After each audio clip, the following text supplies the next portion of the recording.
Bismillahirrahmanirrahim. Assalamualaikum warahmatullahi wabarakatuh.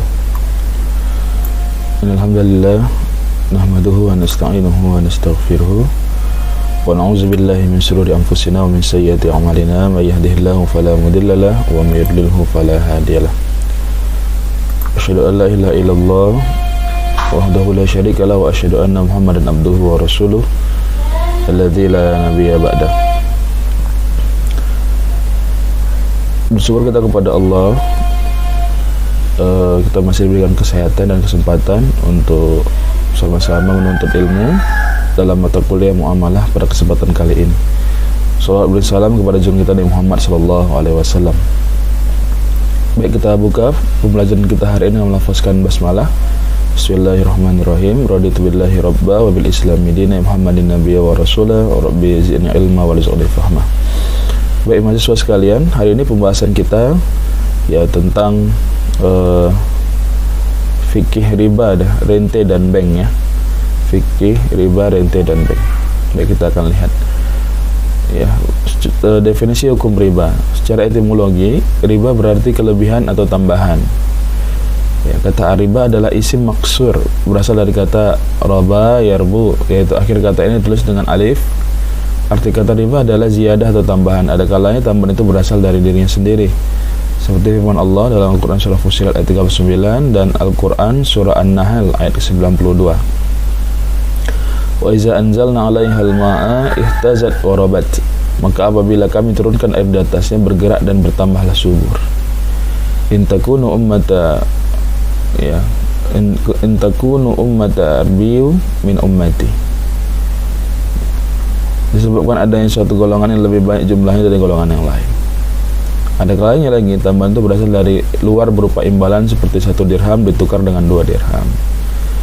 Ya, riba adalah pengambilan tambahan baik dalam transaksi jual beli maupun pinjam meminjam secara batil atau bertentangan dengan prinsip muamalat dalam Islam. Riba hukumnya haram dan termasuk salah satu dosa besar berdasarkan kitabullah, sunnah dan ijma' ulama. Al-Quran surah Al-Baqarah ayat 278-279 dan Al-Quran surah Al-Baqarah 275 dan 276 menjelaskan tentang hal tersebut. Ke dalam hadis ini disebutkan ya, Nabi SAW bersabda, jauhilah 7 hal yang membinasakan. Para sahabat bertanya, apa itu ya Rasulullah? Rasulullah kemudian menjawab, pertama melakukan kemusyrikan kepada Allah, syirik kepada Allah. Kedua, melakukan sihir ya. Ketiga, membunuh jiwa yang telah diharamkan kecuali dengan cara yang hak. Keempat, makan riba. Kelima, makan harta anak yatim. Keenam, melarikan diri pada hari pertempuran 2 pasukan. Dan ketujuh, menuduh wanita baik-baik berzina gitu ya. Yang tidak tahu menahu tentang urusan ini dan beriman kepada Allah. Ya. Kemudian kita lihat kenapa hikmah pengharaman riba gitu ya. Riba berarti perbuatan mengambil harta orang lain tanpa hak. Ya, bahwa Rasul bersabda bahwa kehormatan harta manusia sama dengan kehormatan darahnya. Kemudian riba dapat melemahkan kreativitas manusia untuk berusaha untuk bekerja. Karena kenapa? Dia sudah yakin bahwasannya akan bertambah lah, kan begitu. Kehidupannya. Kemudian yang ketiga, riba menghilangkan nilai kebaikan dan keadilan dalam hutang piutang. Keharaman riba membuat jiwa manusia menjadi suci dari sifat lintah darat. Ya, kalau riba diharamkan, seseorang akan merasa senang meminjamkan uang 1 dirham dan kembalinya 1 dirham juga. Jadi apa yang dipinjamkan dan kembali itu ya sudah pas gitu. Baik yang memberi, yang meminjamkan atau yang menerima pinjaman itu ya sama-sama sama-sama merasa tenang gitu. Kemudian yang keempat, pada umumnya pemberi piutang adalah orang yang kaya, sedangkan peminjam adalah orang yang tidak mampu. Maka ini kan memberikan memberikan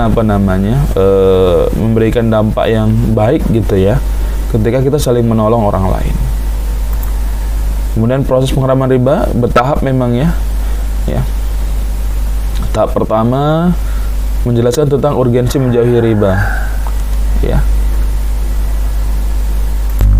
Tahap pertama tadi Al-Quran menjelaskan urgensi menjauhi riba dalam surah Al-Rum ayat 39. Wa ma atitum min riba liyarbu fi amwalin nasi fala yarbu indallah. Wa ma ataitum min zakah turiduna wajhallahi faulaika humul mud'afun. Kemudian tahap kedua, dalam Al-Quran surah An-Nisa ayat 160 sampai 161 menceritakan tentang perilaku kaum Yahudi ya, yang memakan riba sehingga dihukum oleh Allah Subhanahu wa taala. Ayat yang diturunkan di Madinah ini merupakan sejarah yang menjadi peringatan bagi pelaku riba. Jadi ya udah jelas ya bahwasanya orang yang memakan riba itu kebiasaan orang Yahudi itu salah satunya apa? Ya, memakan riba. Fabi zulmim minal ladzina hadu harramna 'alaihim thayyibatin uhillat lahum wa bisaddihim an sabilillahi katsiran wa akhdhihim riba wa qadbuhum anhu wa aqlihim amwalan nasi bil batil wa atadna lil kafirin minhum adzaban alima. Kemudian yang ketiga, tahap ketiga pengharaman riba itu dalam Al-Quran surah Al-Imran ayat 130. Mulainya pengharaman jenis riba yang bersifat fahish, yaitu riba jahiliyah yang berlipat ganda. Ya ayyuhalladzina amanu la ta'kulur riba ad'afan mudha'afah wattaqullaha la'allakum tuflihun. Itu ya. Kemudian tahap yang keempat pengharaman riba itu yang tadi saya bilang tadi, kita ulang kembali bahwasanya pengharaman riba itu bertahap gitu ya. Maka dalam tahap keempat, Al-Quran dalam surah Al-Baqarah ayat 278 dan sampai 279 menegaskan kembali pengharaman segala bentuk riba. Ya ayyuhalladzina amanu taqullaha wa dharu ma baqiya minar riba in kuntum mu'minin. Fa illam taf'alu fa'dhanu biharbin minallahi wa rasul. Wa in tubtum falakum ru'usu amwalikum la tazlimuna wa la tuzlamun. Di ayat di surah Al-Baqarah ini Allah mengancam gitu, bahkan mengajak perang ya, fa illam taf'alu faznu biharbin minallahi wa rasul. Allah mengajak perang dengan orang pelaku riba. Coba bayangkan, bisa ada nggak peluang untuk menang kalau kita perang sama Allah? Ya, tak akan pernah ada peluang untuk menang ketika kita berperang melawan Allah dan Rasulnya. Itu dia, maka jauhilah riba itu. Next, macam-macam riba. Secara garis besar, riba dikelompokkan menjadi dua. Masing-masing adalah riba utang piutang dan riba jual beli. Riba utang piutang terbagi lagi menjadi riba qard dan riba jahiliyah. Sedangkan riba jual beli terbagi lagi menjadi riba fadl dan riba nasi'ah. Kita lihat bersama riba qard apa itu? Suatu manfaat atau tingkat kelebihan tertentu yang diisyaratkan terhadap yang berhutang. Jadi apa namanya? Jadi dia riba qard ini, misalnya ada orang berhutang, saya hutang lah 100.000, boleh berhutang 100.000 tapi nanti bayar 100.500 atau 100.000 ya apa namanya 500 perak lah gitu. 500 perak itu pun walaupun cuma 500 perak itu sudah termasuk riba penambahan, maka tidak boleh, itu riba qard. Kemudian riba jahiliyah, yaitu utang dibayar lebih dari pokoknya karena si peminjam tidak mampu membayar utangnya pada waktu yang ditetapkan. Nah, jadi ini riba jahiliyah ini sudah jatuh tempo. Ya, jadi kalau sudah jatuh tempo, ya kamu nggak bisa bayar, misalnya dia pinjam uang tadi 100.000. Oke, boleh temponya selama seminggu. Tapi kalau sudah jatuh tempo, ya nggak bisa kamu bayar, maka kamu harus bayar bunganya, bayar lebihnya gitu. Nah, itu tidak boleh, maka itu termasuk riba jahiliyah. Kemudian ada namanya riba fadl. Apa riba fadl? Ialah pertukaran antara barang sejenis dengan kadar atau takaran yang berbeda.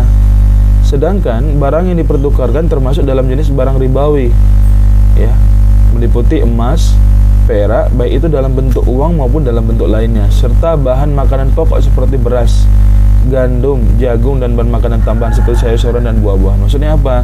Ini dari jenisnya, ya. Ketika kita meminjam ataupun barter gitu ya, jual beli barter, yang kita berikan itu ternyata nilainya tidak sama.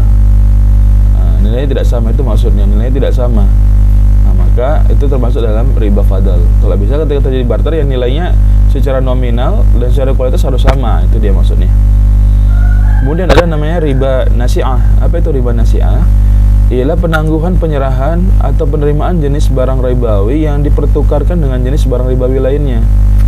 Riba dalam nasi'ah muncul karena adanya perbedaan, perubahan atau tambahan antara yang diserahkan saat ini dan yang diserahkan kemudian. Jadi bertahap ini ya. Riba nasi'ah ini bertahap. Dari keempat ini yang haram semua gitu, karena ada penambahan dalam hal tersebut, baik itu perubahan bentuknya atau penambahan nominal gitu. Ya. Selanjutnya, ada beragam kriteria riba yang berkembang di masyarakat. Sebagian berpandangan bahwa yang dimaksud riba adalah dengan kriteria berlipat ganda seperti yang dinukilkan dalam Al-Quran. Konsekuensinya, jika yang diminta hanya kelebihan kecil dari pinjaman yang disalurkan, berarti belum masuk kategori riba. Kelompok ini membedakan istilah riba dengan usuri. Kita ulang ya. Ya, ada beberapa kelompok ya yang ada yang menganggap bahwasannya belum masuk ke dalam riba itu ya jika dia kecil gitu. Ya, dia kecil. Ini menganggap itu usuri. Ada pula kriteria penggolongan riba berdasarkan tujuan peminjaman. Sebagian masyarakat menganggap bila peminjaman itu untuk tujuan konsumtif, maka pengenaan bunga bisa dikategorikan riba. Misalnya sangat butuh kali ya, sangat butuh sekali dalam dalam mungkin kebutuhan pokok gitu ya. Kemudian ada penambahan dalam hal itu gitu, ketika mengembalikan maka termasuk riba. Namun ada juga bila peminjamannya untuk tujuan produktif, pengenaan bunga dikategorikan bukan riba. Sesungguhnya pendapat semacam ini tidak ada dalilnya dalam Islam. Itu dia. Jadi sudah ditegaskan tidak ada pendapat ini diambil dari ijma ulama dan ijtihad pun tidak ada gitu ya. Cuma pandangan-pandangan saja yang tidak berdasarkan kepada dalil-dalil Al-Quran dan nas yang sharih. Selanjutnya, untuk peminjaman produktif terdapat dua kemungkinan, memperoleh keuntungan atau menderita kerugian.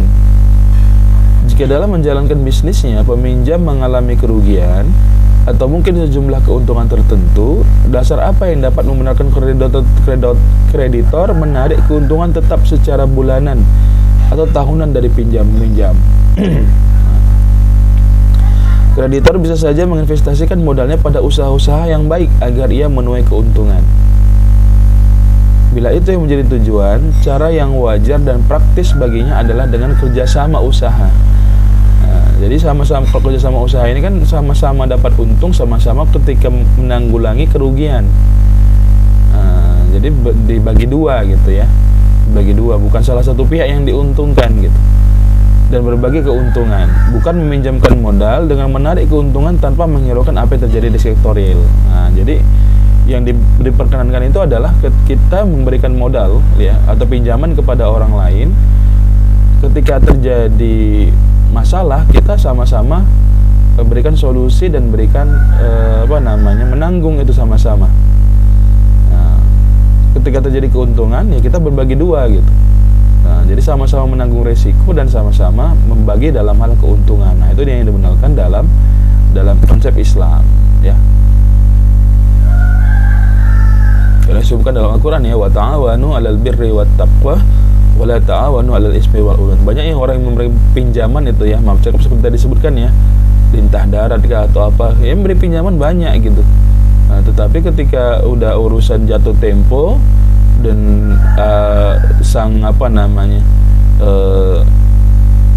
yang keren, yang orang yang menerima kredit itu atau pinjaman itu mayar mencicil dan sudah jatuh tempo, ya kadang kalau minta darah itu nggak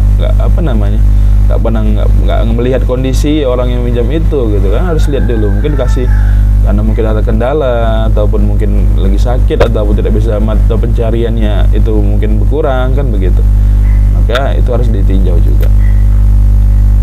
Kemudian hukum bunga bank ya, ini sesuai dengan keputusan fatwa Majelis Ulama ya MUI nomor 1 tahun 2004 tentang bunga interest dan faidah. Pertama, pengertian bunga interest dan riba. Ini sesuai dengan keputusan MUI ya nomor 1 tahun 2004. Bunga interest atau faidah adalah tambahan yang dikenakan dalam transaksi pinjaman uang atau al-qard, kemarin kita sudah bahas, yang diperhitungkan dari pokok pinjaman tanpa mempertimbangkan pemanfaatan hasil pokok tersebut. Berdasarkan tempo waktu, diperhitungkan secara pasti di muka dan pada umumnya berdasarkan persentase. Biasanya kalau kita meminjam ke beberapa bank ataupun apa, itu kan ada biasanya di awal itu ada akad gitu ya atau perjanjian yang akan disampaikan itu persetujuan antara kedua belah pihak. Kemudian riba adalah tambahan ziyadah tanpa imbalan yang terjadi karena penangguhan dalam pembayaran yang diperjanjikan sebelumnya, dan inilah yang disebut riba nasi'ah. Jadi ada ada imbalan gitu yang terjadi karena penangguhan dalam pembayaran. Misalnya temponya seminggu, udahlah agak tangguhlah sedikit, lewati sedikit lah 2 hari atau 3 hari, boleh Pak lewat gitu kan, cuma harus ada ada berbunga lah sedikit gitu ya, ada berbunga, itu tidak boleh, itu namanya riba nasi'ah. Kemudian kedua, hukum bunga interest ya, menurut tadi keputusan fatwa ulama Majelis Ulama Indonesia, keputusan fatwa MUI, praktek pembungaan uang saat ini telah memenuhi kriteria riba yang terjadi pada zaman Rasulullah SAW, yakni riba nasi'ah. Dengan demikian, praktek pembungaan uang ini termasuk salah satu bentuk riba, dan riba haram hukumnya. Saya jelaskan ya. Ahlallahu halal bai' wa harramar riba. Sesungguhnya Allah menghalalkan jual beli dan mengharamkan riba. Praktek penggunaan tersebut hukumnya adalah haram, baik dilakukan oleh bank, asuransi, pasar modal, pegadaian, koperasi, dan lembaga keuangan lainnya, maupun dilakukan oleh secara individu. Poin ketiga, bermuamalah dengan lembaga keuangan konvensional. Untuk wilayah yang sudah ada kantor, jaringan lembaga keuangan syariah dan mudah dijangkau, tidak dibolehkan melakukan transaksi yang didasarkan kepada perhitungan bunga. Ya. Kemudian untuk wilayah yang belum ada kantor jaringan lembaga keuangan syariah, diperbolehkan melakukan kegiatan transaksi di lembaga keuangan konvensional berdasarkan prinsip darurat dan hajat. Memang ya kita gunakanlah ya kita berusaha menggunakan produk dari memang konsepnya Islam gitu. Ya. Jadi ini dia 3 putusan dari fatwa MUI tentang bunga bank ya. Kita lihat perbedaan antara bank syariah dan bank konvensional. Bank atau perbankan adalah lembaga keuangan yang usaha pokoknya memberikan kredit dan jasa-jasa dalam lalu lintas pembayaran serta peredaran uang dengan tujuan memenuhi kebutuhan kredit dengan modal sendiri atau orang lain. Ini perbedaannya ya. Bank syariah melakukan investasi-investasi yang halal saja. Udah jelas. Ketika kita menanamkan uang ke bank yang syariah gitu ya, ada namanya Dewan Pengawas Syariah ya. Dewan Pengawas Syariah itu yang akan memantau kemana saja bank ini, namanya bank ya. Bank itu kan bersifat profit. Dia akan coba memutar uang nasabah itu, kemudian ditanamkan ke beberapa investasi, tapi jelas harus syaratnya halal. Syaratnya halal. Makanya ada Dewan Pengawas Syariah gitu. Kemudian kalau bank konvensional ya mereka bebas saja melakukan investasi, mau yang ke halal boleh, ke haram boleh gitu. Maka mereka dibebaskan. Yang penting uang itu berputar gitu. Yang penting uang itu berputar. Ya. Sekali lagi ingat, prinsip bank baik itu bank syariah atau bank konvensional, itu sifatnya profit, keuntungan. Mereka akan memutar uangnya supaya mendapatkan ya, membiayai operasional mereka, kemudian memberikan keuntungan gitu ya bagi perusahaan. Itu dia. Kemudian yang kedua, bank syariah itu berdasarkan prinsip bagi hasil jual beli atau sewa. Ya, jadi bagi hasil jual beli atau sewa. Nanti kita akan lihat ada namanya mudharabah, ada murabaha gitu ya. Kemudian yang kedua bank konvensional memakai perangkat bunga. Kemudian yang ketiga, berorientasi pada keuntungan, profit oriented dan kemakmuran serta kebahagiaan dunia akhirat. Al-Fallahun. Orientasinya keuntungan, ya profit, ya jelas. Tapi harus melihat ya kemakmuran serta kebahagiaan dunia akhirat. Jelas ya, kalau kita mau bahagia akhirat itu kan harus ikuti apa yang diperintahkan oleh Allah. Tapi kalau bank konvensional ya profit oriented, yang penting untung saja gitu. Untung saja yang dilihat. Bagaimana caranya misalnya ada peminjam uang ke bank konvensional. Pokoknya kalau seandainya harus balik gitu, gimana pun caranya harus balik gitu. Ya, harus kembali. Makanya jarang kita lihat kalau kita pernah bertransaksi di bank syariah itu ada, ya maaf cakap ya, ketika meminjam kepada bank syariah, ya bank syariah, setelah mereka pantau kita pantas untuk meminjam uang kepada mereka setelah survei, kalaupun ternyata sudah jatuh tempo, tidak serta-merta biasanya yang kita berikan anggunan itu ya sebagai gadai itu langsung diambil alih fungsi ataupun diambil alih oleh pihak bank. Nah, kalau bank konvensional ya kalau jatuh tempo diberikan kesempatan sekali dua kali ternyata masih terus tidak juga bisa dibayar, dilunasi, mereka akan ambil apanya itu gitu ya, sebagai milik mereka. Makanya banyak kita lihat di bank konvensional itu banyak rumah-rumah yang digadai gitu ya, dijual gitu. Biasanya dari nasabah yang tidak mampu membayar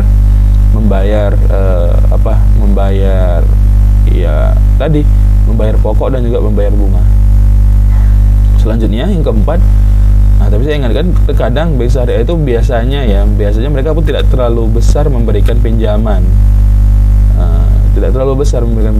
karena mereka melihat dari posisi survei dari nasabah tadi yang ingin meminjam tadi gitu. Dan biasanya pun nggak bisa terlalu besar karena mereka khawatir kalau terlalu besar malah memberatkan kedua belah pihak. Tapi kalau bank konvensional berapapun yang kita usahakan, kita pinjam, yang kita mau mungkin gitu, mereka siap memberikan uang tersebut, tetapi konsekuensinya ke depan gitu ya. Nah itu dia. Keempat ya, bank syariah hubungan dengan nasabah dalam bentuk hubungan kemitraan, jelas ya. Jadi ketika kita minjam modal usaha, ya kita mau usaha gitu, mereka siap membiayai dan juga bahkan memfasilitasi, menyiapkan beberapa komponen yang untuk mendukung kita ketika melakukan usaha tersebut. Jadi mitra. Kalau dalam bank konvensional hubungan dengan nasabah dalam bentuk hubungan kreditor debitur, udah gitu saja. Kita minjam, mereka memberikan uang gitu. Udah sampai situ saja, nggak ada selanjutnya gitu. Yang kelima, penghimpunan dan penyaluran dana harus sesuai dengan ini dia, fatwa Dewan Pengawas Syariah atau DPS. Jadi di bank syariah itu ada namanya DPS, Dewan Pengawas Syariah. Nah, mereka yang akan memantau apakah bank-bank ini memang benar-benar menjalankan fungsinya sesuai dengan konsep syariah. Kalau di bank konvensional sudah jelas ya, tidak terdapat dewan sejenis DPS. Mereka bebas aja gitu, mau kemana pun mereka investasi, memutar uang nasabah itu mereka ya terserah mereka. Yang penting profit datang, keuntungan datang. Nah, itu ya perbedaan antara bank syariah dengan bank konvensional. Walaupun banyak lagi poin-poinnya yang perbedaannya. Ini Bapak cuma memberikan 5 poin saja. Banyak lagi perbedaan-perbedaan. Cuma terkadang kalau kita mendengar ya atau membaca beberapa karya dari salah satu guru besar ekonomi syariah Indonesia yang terkenal itu, Profesor Safi Antonia, mengatakan memang bank syariah ini memang belum, ya kalau dibilang katakan belum 100% ya, namanya kan produk manusia ya, produk manusia, belum 100% konsep syariah itu bisa tertegak atau terjalankan dengan baik. Nah, tapi kenapa kita tidak mendukung konsep yang ingin menuju ke sana gitu, tentang masalah keuangan kita. Nah, itu dia. Oke, selanjutnya perbedaan bunga dan bagi hasil. Nah, ini jelas ya, kita lihat. Ini kalau bunga, penentuan bunga dibuat pada waktu akad dengan asumsi harus selalu untung. Jadi pihak bank itu nggak mau rugi gitu, mereka harus untung gitu. Nah, dalam hal bunga. Kalau dalam bagi hasil, ya penentuan besarnya rasio nisbah atau nisbah bagi hasil dibuat pada waktu akad dengan pedoman pada kemungkinan untung rugi. Jadi kita nanti bisa dilihat di akad itu ya. Kalau kita pinjam di bank konvensional dengan bank syariah, bagi hasil itu ada clue-cluenya di situ. Misalnya terjadi kerugian, maka berapa persen yang harus dibayar gitu. Berapa yang ditanggung oleh bank, berapa yang ditanggung oleh nasabah. Nah, itu. Nah, jadi bagi hasil sistemnya, Begitu ya kalau keuntungan. Kalau keuntungan di akadnya itu ya, di draft perjanjiannya itu ya akan ada tulisan berapa keuntungan yang akan didapatkan. Misalnya keuntungan maka harus bagi 2 gitu ya. Nah, itu. Jadi kalau di sistem bunga yang mereka berpikir nasabah ini ya, ketika sudah diberikan harus untung gitu. Mau rugi atau apa mereka nggak pandang gitu. Nah, itu ya kalau dalam sistem bunga. Kemudian besarnya presentasi berdasarkan pada jumlah uang modal yang dipinjamkan. Nah, semakin besar kita minjam uang modal ke bank, ya, ataupun ketika kita menanamkan gitu ya, atau menyimpankan uang di bank konvensional, ya, maka itu besar presentasi bunganya itu akan dikalikan sesuai dengan jumlah uang kita. Nah, kalau ini besarnya rasio bagi hasil berdasarkan pada jumlah keuntungan yang diperoleh. Nah, ya, jadi besar rasio bagi hasil berdasarkan dengan jumlah keuntungan yang diperoleh. Jadi yang dilihat itu bukan dari modalnya itu gitu ya, tapi yang dilihat adalah rasionya, rasio dari keuntungan. Nah, oke. Selanjutnya, pembayaran pada bunga tetap seperti yang dijanjikan tanpa pertimbangan apakah proyek yang dijalankan oleh pihak nasabah untung atau rugi. Yang saya bilang tadi, ya, yang penting pihak bank ketika sudah satu tempo mau rugi, mau bangkrut atau bagaimana, mereka nggak pandang urus gitu. Jadi nasabah itu harus membayar uang sesuai dengan yang sudah dijanjikan. Itu ya, kadang tidak berpikir kemanusiaan gitu, tidak melihat dulu konsep apa yang terjadi gitu di nasabah. Kalau bagi hasil tergantung pada keuntungan proyek yang dijalankan. Misalnya tadi kita berwirausaha gitu ya, kita pinjam sebagai modal awal. Maka ketika ada keuntungan ya bagi hasil gitu, kita dapat dan juga bank pun dapat. Makanya saya bilang tadi, pihak bank syariah pun mereka berpikiran panjang ke depan gitu ya. Mereka tidak mau mengambil resiko yang terlalu besar gitu. Makanya terkadang di bank syariah itu mereka tidak mau terlalu besar memberikan modal gitu ya. Bukan berarti mereka pelit, tidak. Menjaga itu khawatir ya, ketika terjadi ya lebih banyak ruginya gitu, daripada keuntungannya. Ya.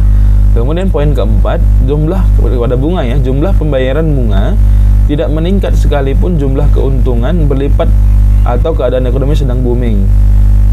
Jadi ketika ada keuntungan ya, maksudnya dalam pasar, dalam bidang ekonomi itu, dalam pasar modal itu, ketika terjadi keuntungan dapat gitu ya, dalam keadaan ekonomi sedang booming gitu, sedang naik-naiknya, ya nggak ada sama gitu, sama. Alhamdulillah. Sama. Tapi kalau dalam bagi hasil, jumlah pembagian laba meningkat sesuai dengan peningkatan jumlah pendapatan. Jadi kalau seandainya dari dari bank itu mendapatkan keuntungan gitu ya, maka bagi hasil itu akan labanya itu akan ditingkatkan. Kemudian yang kelima, eksistensi bunga diragukan, bahkan dilarang oleh semua agama termasuk Islam. Ya, kita lihat nanti referensi. Ya, ternyata di agama lain pun ada pengharaman tentang riba, walaupun tidak disebutkan secara eksplisit riba gitu ya. Itu. Kalau agama Islam jelas menjelaskan dalam Al-Quran dan hadis itu jelaskan riba, namanya riba. Cuman tidak ada yang melakukan keabsahan bagi hasil dalam hal bagi hasil. Ya, ini Islamic banking ya, positioning perbankan yang saling menguntungkan kedua belah pihak. Ya. Banyak produknya dalam Islamic banking ini. Oke, selanjutnya, nah ini kita lihat instrumen keuangan syariah, konsekuensi pelarangan bunga dalam transaksi bank syariah. Di sisi penghimpunan dana digunakan pola titipan atau wadi'ah dan pola investasi atau mudharabah penempatan dana. Di sisi penyaluran dana dikembangkan pola bagi hasil, partnership yaitu mudharabah, dan musyarakah, pembiayaan bagi hasil. Selain pola kerjasama bagi hasil, digunakan pola jual beli atau al-bai', pola sewa atau ijarah, dan prinsip perolehan fee atas pelayaran jasa atau ujrah. Maka perbedaan pokok pola bagi hasil versus kontrak utang pada sistem konvensional. Kita lihat nilai imbal hasil, return on capital, tidak boleh ditetapkan di muka, namun secara ekspos atas dasar nisbah bagi hasil ditetapkan di awal dan realisasi penerimaan laba. Jadi kalau dia bagi hasil tadi dilihat labanya tadi gitu. Tidak ada di akad awal, tapi di labanya nanti yang akan dihitung. Ya. Kemudian menanggung risiko finansial secara bersama, ya, itu dia dari sistem dari bagi hasil tadi gitu ya. Nah ini produk-produk bank syariah ya. Saya bukan berarti menjadi customer service dari bank syariah, tidak mempromosikan masalah, tidak, tapi ini secara sekilas saja ya, secara sekilas saja. Produk bank syariah meliputi produk dari sisi pasif pasifa simpanan, produk di sisi aktiva pembiayaan, dan produk jasa. Pasifa, kemudian ada aktiva dan produk jasa. Nah, kita lihat yang pertama dari sisi pasifa atau simpanan. Ada namanya giro wadi'ah. Ya, wadi'ah adalah prinsip titipan. Ada dua macam wadi'ah, yaitu pertama wadi'ah yang amanah, wadi'ah yad amanah, di mana pihak yang dititipi tidak boleh menggunakan barang yang dititipkan untuk kepentingan usahanya dan harus mengembalikan apabila diminta oleh pemiliknya sewaktu-waktu ya. Jadi kita menitipkan kepada bank ya, misalnya emas ataupun benda-benda berharga kita gitu ya, atau uang, dengan cara namanya wadi'ah. Ya kita percayakan kepada bank nggak boleh memutar uang, itu dia. Bank tidak boleh memutar uang tersebut. Nah, itu ya kalau dalam konsep bank syariah ya, namanya wadi'ah yad amanah. Kita percayakan kepada bank, tolong disimpan gitu. Ketika kita, tapi ingat namanya giro, berarti kan ada masa waktunya. Kita pun nggak bisa serta-merta, minggu besok diambil gitu. Tidak bisa ketika kita sudah menetapkan, misalnya diambil akan setahun gitu. Ya kita harus mengambil setahun gitu. Nggak bisa besok tiba-tiba langsung diambil. Nah, itu namanya giro. Makanya dipertimbangkan gitu ya ketika memberikan giro ini gitu. Kemudian wadi'ah yad dhamamah, di mana pihak yang dititipi harus mengembalikan apabila diminta oleh pemiliknya sewaktu-waktu. Nah, ini dia, ini boleh ya, dan boleh menggunakan barang. Nah, ini dia bedanya. Kalau di wadi'ah yad amanah itu tidak bisa ya, tidak boleh menggunakan. Tapi kalau wadi'ah yad dhamamah boleh menggunakan barang titipan. Boleh menggunakan barang titipan untuk kepentingan usahanya. Boleh diputar dana tersebut. Tapi ketika waktunya memang dibutuhkan oleh nasabah untuk mengambil dana tersebut atau barang tersebut, maka pihak bank harus mengembalikannya atas penggunaan barang tersebut apabila mendapatkan keuntungan. Nah, kalau ketika diputarlah barang tersebut atau modal tersebut oleh bank syariah, ketika mendapat keuntungan, pihak yang dititipi boleh memberikan bonus kepada pemilik barang, tapi tidak dipersyariatkan di awal akad. Nah, itu ya. Itu. Giro wadi'ah menggunakan prinsip wadi'ah yad dhamamah, di mana pihak bank adalah pihak yang dititipi dan nasabah adalah pemilik dana.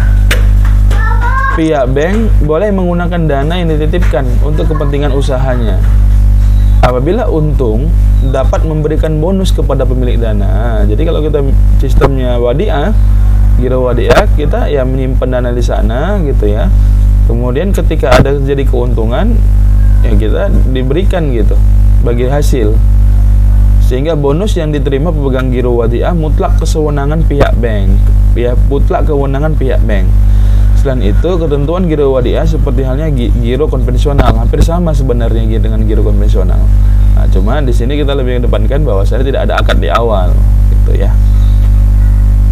Kemudian kedua, tabungan wadi'ah menggunakan prinsip wadi'ah yang dhamamah. Ya, hampir tadi dhamamah tadi ya, boleh kalau prinsip tabungan wadi'ah itu dia boleh menggunakan uang itu diputar, modalnya itu diputar sesuai dengan konsep syariah. Kemudian ada juga sistem namanya tabungan mudharabah, yang merupakan suatu investasi tidak terkait. ITT nasabah kepada bank syariah menggunakan skema mudharabah mutlaqah, yaitu nasabah tidak memberikan batasan atau syarat kepada pengelola bank syariah mengenai bagaimana dananya harus dikelola atau dalam wilayah usaha tertentu. Jadi kita sudah percaya gitu ya dengan bank syariah karena kita yakin ada dewan pengawas syariah yang selalu memantau mereka dan kita tahu bagaimana konsep mereka. Maka kita berikan amanah lah kesukarelawan kita untuk menyimpan uang di sana dan mereka putar uang kita. Kemudian ada yang keempat, deposito mudharabah menggunakan prinsip mudharabah mutlaqah, bukan muqayyadah. Produk pembiayaan ya, ini banyak ini ya. Produk pembiayaan pembiayaan. Pertama, pembiayaan berdasarkan prinsip bagi hasil musyarakah. Dalam pembiayaan musyarakah, nasabah dan bank sama-sama menyetorkan modal untuk membuat usaha. Nah, jadi kita punya modal, banknya punya modal juga, jadi satukan. Tetapi bank tidak ikut serta dalam kepengelolaan usaha tersebut. Tapi tetap yang mengelola itu adalah kita. Nah, jadi sama-sama kita punya modal, kita bilang, Pak, kami punya modal sekian, butuh dana sekian, maka sisanya lagi udah kami tanamkan modal ke sana. Nah, maka itu namanya sistem musyarakah. Mengenai bagi hasil, ada dua metode yang dapat digunakan jika ada keuntungannya dari sistem musyarakah ini, yaitu profit sharing bagi laba dan revenue sharing bagi pendapatan. Jika ya tadi yang disebutkan, jika bank syariah ya memakai metode revenue sharing, berarti yang dibagi hasil antara bank syariah dan nasabah pembiayaan adalah penetapan tanpa dikurangi dengan biaya-biaya. Nah, jadi kalau menggunakan konsep revenue sharing itu, ya semua keuntungan, ya profit itu akan dibagi sama tanpa tanpa dikurangi dengan biaya-biaya. Itu dia. Jadi keuntungan itu ya modal bulat-bulat itu dibagi dua gitu. Nah, itu dia. Sedangkan apabila menggunakan metode profit sharing tadi, ya, maka yang dibagi hasil antara bank syariah dan nasabah pembiayaan adalah pendapatan setelah dikurangi biaya-biaya. Nah, itu beda ya. Kalau revenue sharing, apa yang didapat, ya belum lagi dikeluarkan biaya-biaya, itu sudah harus dibagi dua. Tapi kalau profit sharing, ya keuntungan sudah didapat, persentase sudah dapat, nominal sudah dapat, kemudian dikeluarkanlah biaya untuk pembiayaan. Nah, dikeluarkan uang atau dana untuk yang ketika terjadi proses selama penanaman modal terjadi. Nah, itu dia. Ya, bisa dipahami di situ. Yang kedua, pembiayaan berdasarkan prinsip bagi hasil atau mudharabah. Ya, berdasarkan prinsip bagi hasil mudharabah. Ya, ada musyarakah, ada mudharabah. Apa itu mudharabah? Bank syariah sebagai pemilik modal 100% dan nasabah sebagai pengelola 100%. Nah, jadi beda ya. Kalau musyarakah, kita punya modal sebagai nasabah, kemudian kita perlu dana sekian. Untuk menggenapkan itu, maka bank lah yang memenuhkan dalam bagi hasil musyarakah. Tapi kalau dalam perjanjian mudharabah, iya, modal itu diberikan oleh bank 100%. Ya, kita sebagai nasabah tidak punya modal, tapi pengelolaannya itu dilakukan oleh kita 100%, gitu ya. Keduanya sepakat untuk bekerja sama membuat suatu usaha. Ya, jika terdapat keuntungan, maka dibagi berdua sesuai nisbah. Ya, dibagi keuntungan bagi dua sesuai dengan nisbah. Jika terjadi kerugian akibat kesalahan pengelola, ingat pengelola tadi kita nasabah, maka pengelola sendiri yang harus menanggungnya. Jika kelalaian itu terjadi karena kita, maka terjadi kerugian, ya kita menanggung gitu. Kita menanggung kerugian tersebut. Tetapi jika kesalahan itu bukan karena kesalahan pengelola, maka pemilik dana atau bank syariah yang harus menanggungnya. Nah, jadi misalnya kesalahan itu bukan karena kita gitu, mungkin karena faktor orang luar ataupun apa gitu. Nah, ya maka itu tadi, ya maka kita bank syariah yang akan menanggungnya. Kemudian yang ketiga, pembiayaan berdasarkan prinsip jual beli atau murabahah. Jadi ingat ya, ada musyarakah, ada mudharabah, ada murabahah. Apa itu murabahah? Murabahah ialah menjual barang sebesar harga pokok ditambah margin keuntungan, di mana pembayarannya dapat dilakukan secara tunai atau angsuran. Pembeli dan penjual harus sama-sama tahu mengenai harga pokok dan menyepakati marginnya.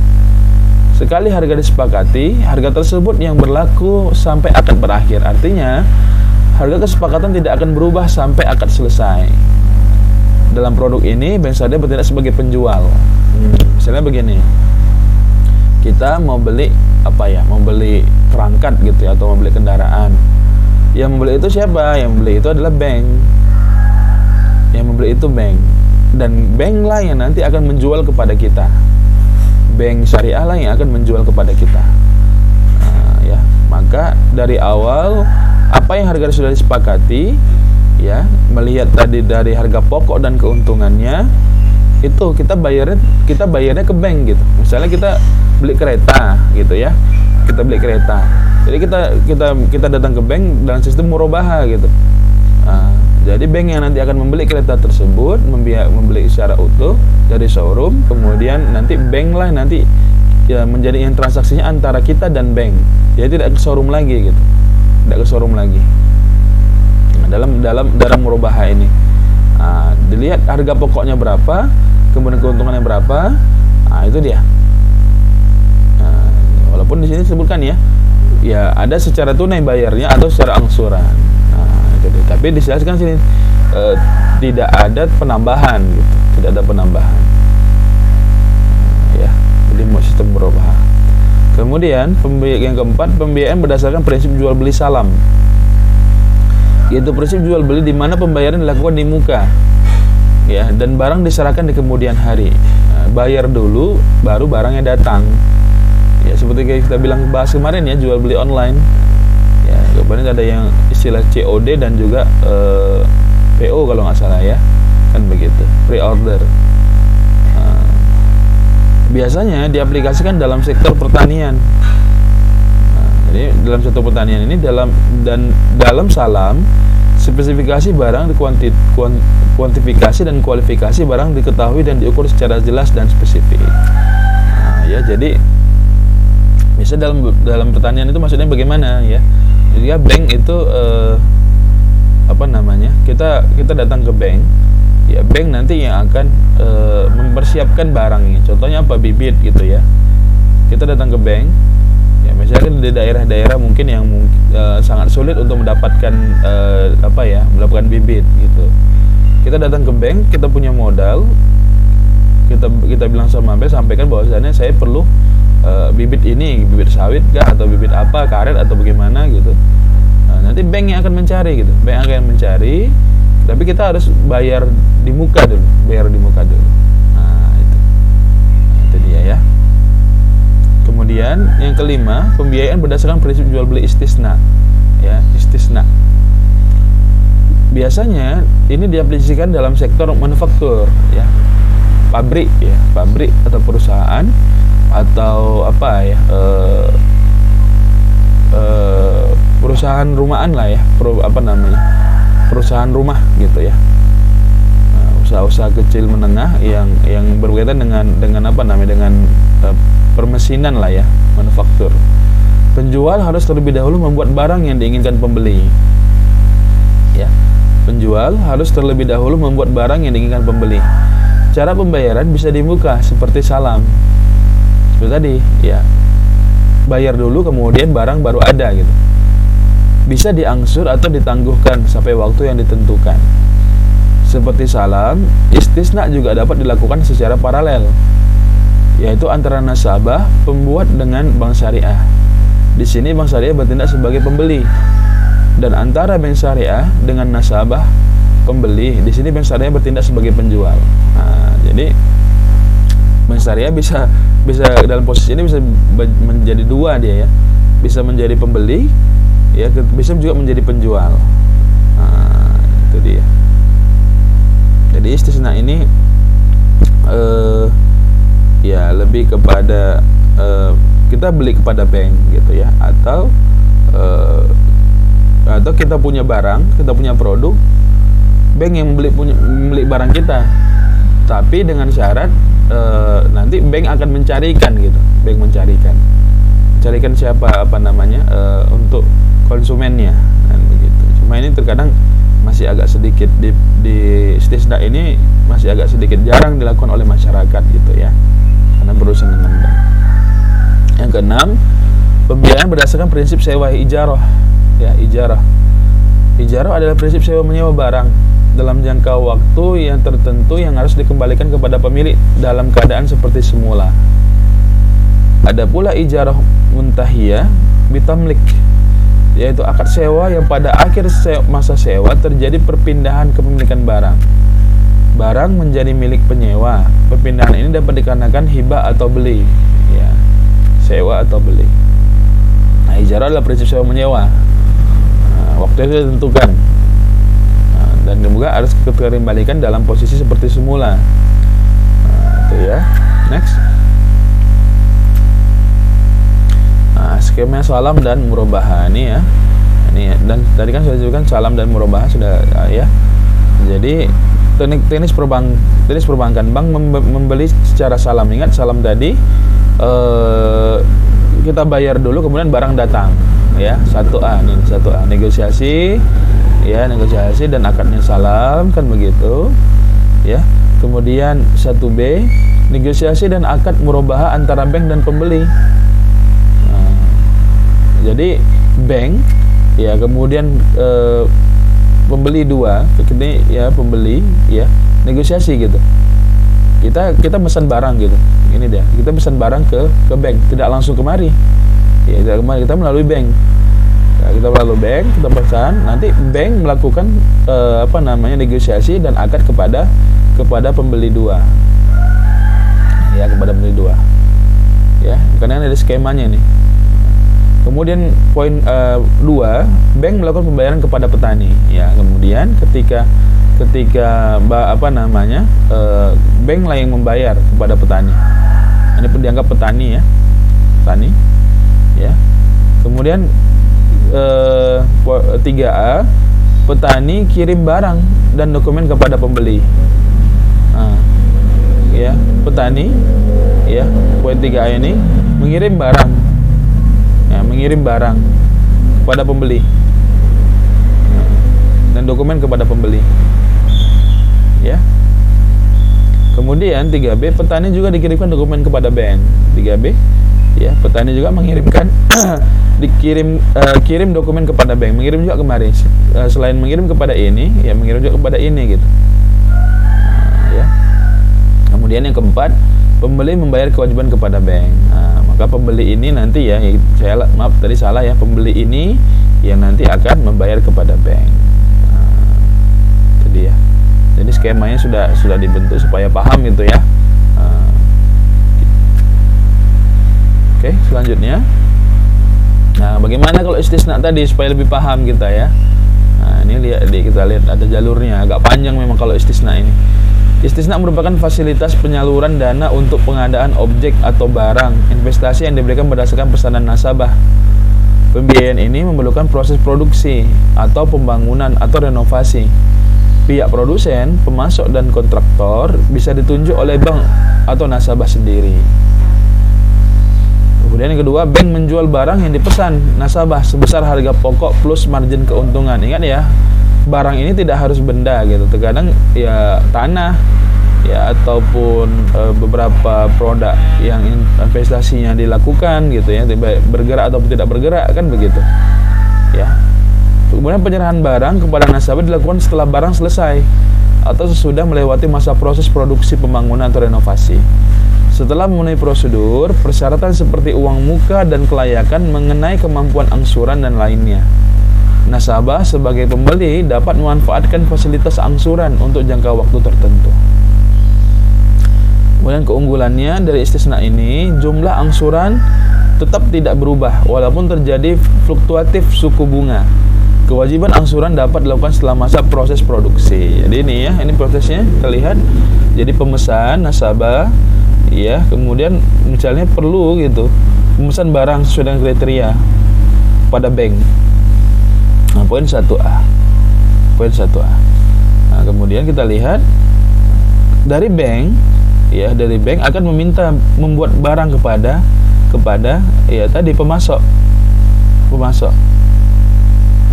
jadi bukan kita yang langsung ke pemasok, tapi kita perantara bank. Mungkin karena kondisi atau situasi yang kita tidak tahu di mana mencari yang punya kualitas gitu, ya.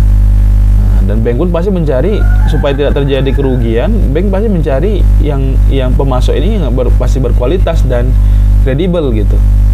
Karena menjaga nama baik marwah bank juga, dan juga menjaga nama baik pemasok gitu. Nah, itu, ya. Kita lihat diagramnya ini 1A, 1B. Nah, kemudian kita lihat Nah, setelah itu ada akad, ya, akad istisna antara kita nasabah pemesan dengan bank. Ada akad istisnanya. Nah, kemudian ternyata bank juga melakukan akad istisna dengan pemasok.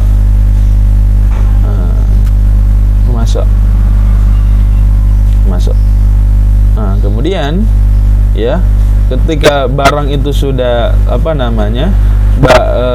harus dibayar dulu gitu. Dibayar dahulu ketika sudah terjadi akad, kemudian dari kita membayar kepada bank, ya. Setelah membayar kepada bank pun kemudian menyalurkan bayaran tadi itu kepada pihak pemasok. Ya. Setelah proses renovasi tadi yang disebutkan ini, pembangunan, produksi, renovasi, setelah sambil berjalan, ya, kita lihat dari pemasok ini akan mengirimkan dokumen sudah sampai mana progresnya, bagaimana rancangannya, kan begitu. Ya. Sambil membuat barang tersebut, ya, sambil membuat barang, kemudian itu pemasok itu mengirimkan dokumen gitu ya, mengirimkan dokumen kepada bank. Nah, setelah selesai ya barang pesanan tersebut, maka namanya masnu ya. Masnu itu barang pesanan akan dikirimkan pemasok kepada nasabah. Nah, ini skemanya, diagramnya. Oke. Nah, skema disederhanakan sistem operasional bank syariah. Ini ya. Ini bisa dilihat kan begitu kan. Nah, kalau bagi hasil pun ini bisa dilihat konsepnya. Nah, ini kalau musyarakah tadi ya, ini ada murabaha berbasis jual beli. Nah, ini ada as-sulhu, perdamaian. Kenapa ada perdamaian? Apa ada perang gitu ya? Bukan. Kita lihat. Secara bahasa, as-sulhu berarti qati'un naza', artinya memutuskan perselisihan. Secara istilah syara dalam kitab Kifayatul Akhyar, al-aqadul ladzina yunqitu bihi qusumatil mukhtasamin, akad yang memutuskan perselisihan dua pihak yang bertengkar atau berselisih. Nah, itu ya.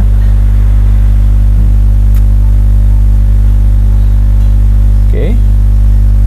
Kemudian aqdu yatiqu bihil mutanazi'ani fi haqqin ala ma yartafi'u bihil naza'i, akad yang disepakati dua orang yang bertengkar dalam hak untuk melaksanakan sesuatu.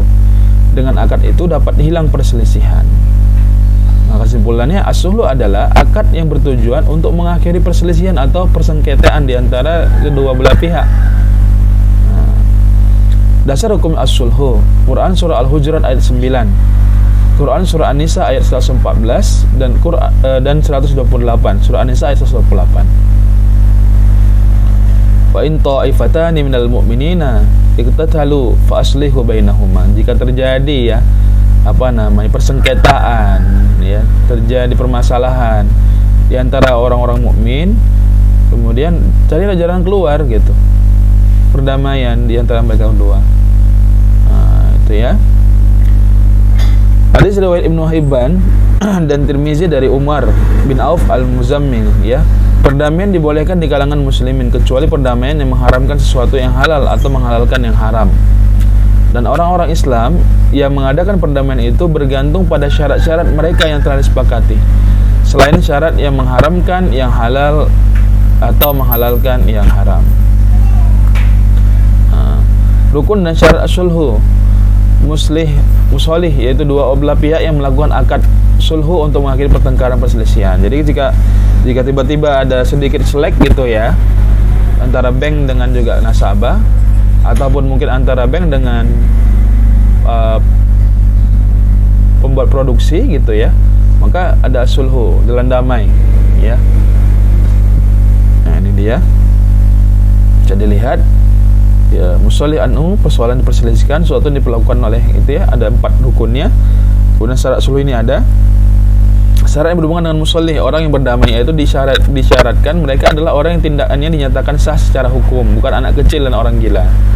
Nah, itu ya. Kemudian syarat yang berhubungan dengan musolih, berbentuk harta yang dapat dinilai, dapat diserah terimakan, berguna, diketahui secara jelas sehingga tidak ada kesamaran dan menimbulkan perselisihan. Syarat yang berhubungan dengan musolih anhu, musolih anhu, persoalan diperselisihkan, yaitu suatu yang diperkarakan termasuk hak manusia yang boleh diiwatkan, diganti. Jika berkaitan dengan hak Allah maka tidak dapat bersulhu. Maksudnya memang hubungannya dengan manusia gitu. Ya macam dan hikmah sulhu banyak ini ya, sulhu.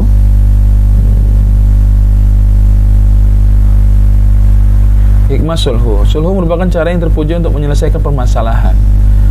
Ya. Allah dan Rasulnya memerintahkan untuk berdamai jika terjadi perselisihan. Melalui perdamaian semua pihak akan merasa puas, hilang rasa dendam dan sifat egois. Dalam perdamaian tidak ada istilah kalah dan menang. Semuanya menjadi pihak yang berpegang kepada kebenaran. Jadi biasalah ya, namanya manusia. Terkadang kita minta begini, konsepnya begini, terkadang berbeda pandangan.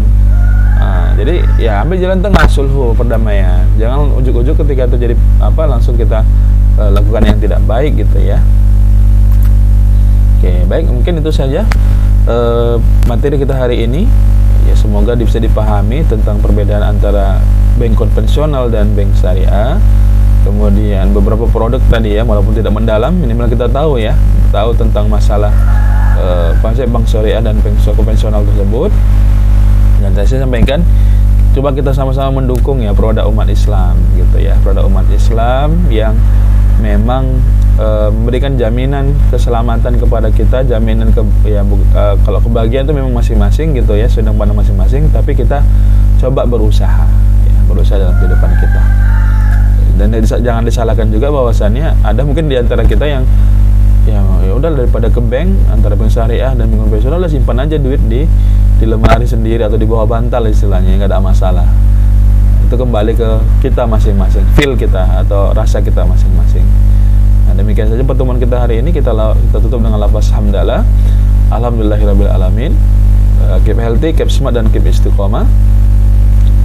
Dan juga doa kafaratul majelis ya, subhanakallahumma bihamdika asyhadu an la ilaha illa anta astaghfiruka wa atubu ilaik. Nasrun minallah fatul qarib. Wassalamualaikum warahmatullahi wabarakatuh.